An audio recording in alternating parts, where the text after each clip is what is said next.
The day my wife Evelyn discovered I had a rebirth system, she started killing me, over and over, all for him, her long-lost love. The first time, it was a carbon monoxide leak while I slept. The second, a hit and run she arranged. Every death was different, but one thing never changed. We both looped back to the beginning, to the same starting point. When I confronted her, my heart shattering with each word, her explanation was a chillingly simple blade to the gut. Leo isn't like you, Ethan. You have endless chances to come back. He only gets to live to 22. And so every time, in the very moment Leo's last breath rattled in his chest, she would end my life to reset the clock. I tried to run to escape her, but I wasn't from this world. No matter how far I fled, Evelyn always found me. But after my 100th death, something new happened. I unlocked an achievement. Host, you only need to die one more time to return to your original world. Evelyn was already plotting the next reset, completely unaware that for us there would be no next time.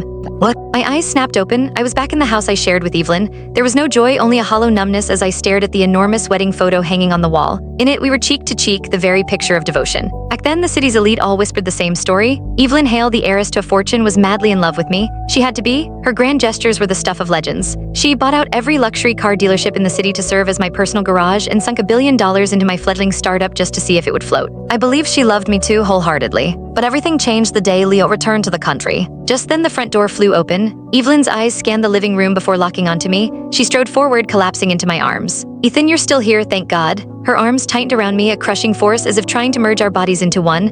Anyone else would have thought it was an embrace of relief, of affection. But I knew the truth. She was terrified of losing her chance to complete her list of 100 little things with Leo. Just as quickly, she pulled back, her hand gently tracing the brow bone above my eye. Her touch was a phantom of the last death.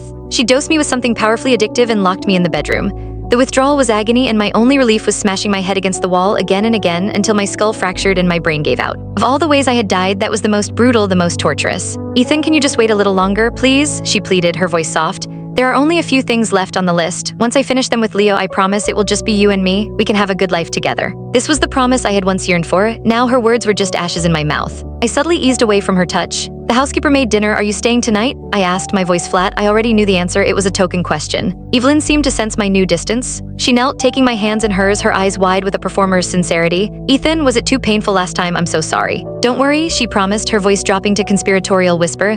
This time I'll make it quick. I won't let you suffer for long. A bitter, silent laugh echoed in my soul. Did she even see me as a person anymore? Or was I just a machine, a reset button for her tragic love story? Seeing my lack of response, she opened her mouth to say more, but the shrill ring of her phone cut her off. It was Leo. She shot me an apologetic glance before stepping away to take the call. It was always the same. Any moment we had alone was inevitably shattered by him. I was used to it. Even from across the room, I could hear Leo's choked sobs through the phone. Evelyn's face melted with concern, her voice a low, soothing murmur as she comforted him. After hanging up, she turned to me. I can't stay for dinner. Something's come up with Leo. I have to go to him right now. I knew it was coming, but my heart still gave a painful lurch. Click the link on the homepage to watch the full follow-up for free.